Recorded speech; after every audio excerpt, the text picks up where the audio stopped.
Microsoft Flight Simulator has been around for most of the history of personal computing as we know it today.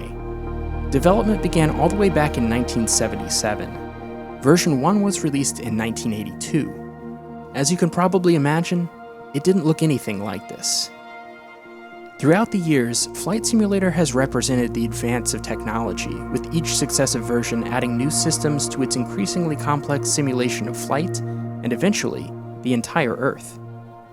When I was growing up, I spent a surprising amount of time with these games. It's not the most popular nor the most exciting genre on the market. Judged as traditional games, they're boring, aimless experiences that rely on the user to create meaningful goals. They're not appealing for the same reasons as traditional video games, but something about them always drew me, even at a young age. Maybe it was getting to fly a reasonable facsimile of actual aircraft before I even learned to drive a car. Maybe it was the impressive, for the time, technology on display. Or maybe it's just that I'm drawn to flight. Years ago, I saw a meme that effectively encapsulated my feelings about the period of history we seem to be occupying. It said, "Born too late to explore the Earth. Born too early to explore the universe. Born just in time to browse dank memes." That's really stuck with me. There's something incredibly banal about the age we live in. Although I think the internet is probably, on the whole, a good thing, the way it impacts us on a daily basis is often negative. That technology has the power to enrich our lives in amazing ways, but all too often, it does the opposite. The new Microsoft Flight Simulator is one of the best uses of modern technology that I've seen in some time. High-quality imagery, machine learning, and AI converge to create an incredibly vivid, detailed, and stunning representation of our planet. It's that technology and the views it can create that drew me to this version of Flight Simulator. I'm here for the views, I'm here for the wonder, and it delivers. Older flight sims were impressive for their scope and ambition, but they were never awe-inspiring. The new game is regularly. At certain times, when conditions are just right, it borders on photorealism. But even when it's less convincing, I get a profound sense of true-to-life immersion.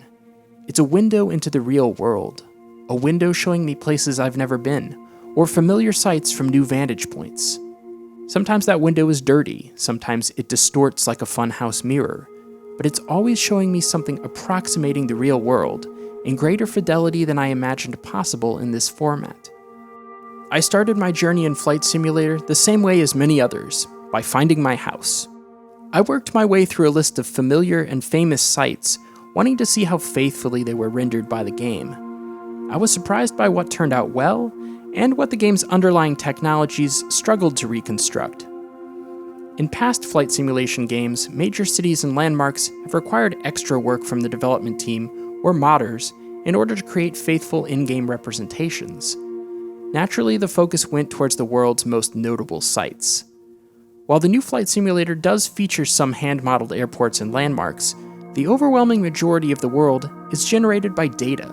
That means if an area has good data to work with, high-quality satellite and aerial imagery, then it has a good shot at being well represented within Flight Simulator, no matter the location's perceived importance.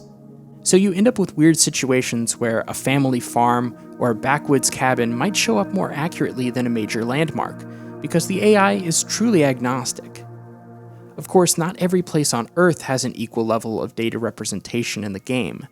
Unfortunately, Microsoft's map database is currently not as robust as Google's.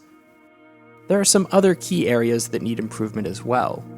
Consistently, the technology has difficulty with complex human structures. Bridges and certain kinds of landmarks don't tend to fare well unless they're hand-modeled. The AI doesn't quite know what to do with sudden elevation changes around bodies of water, so waterfalls, levees, cliffs, and dams can result in some pretty ugly glitches. Seams in satellite imagery can be seriously distracting.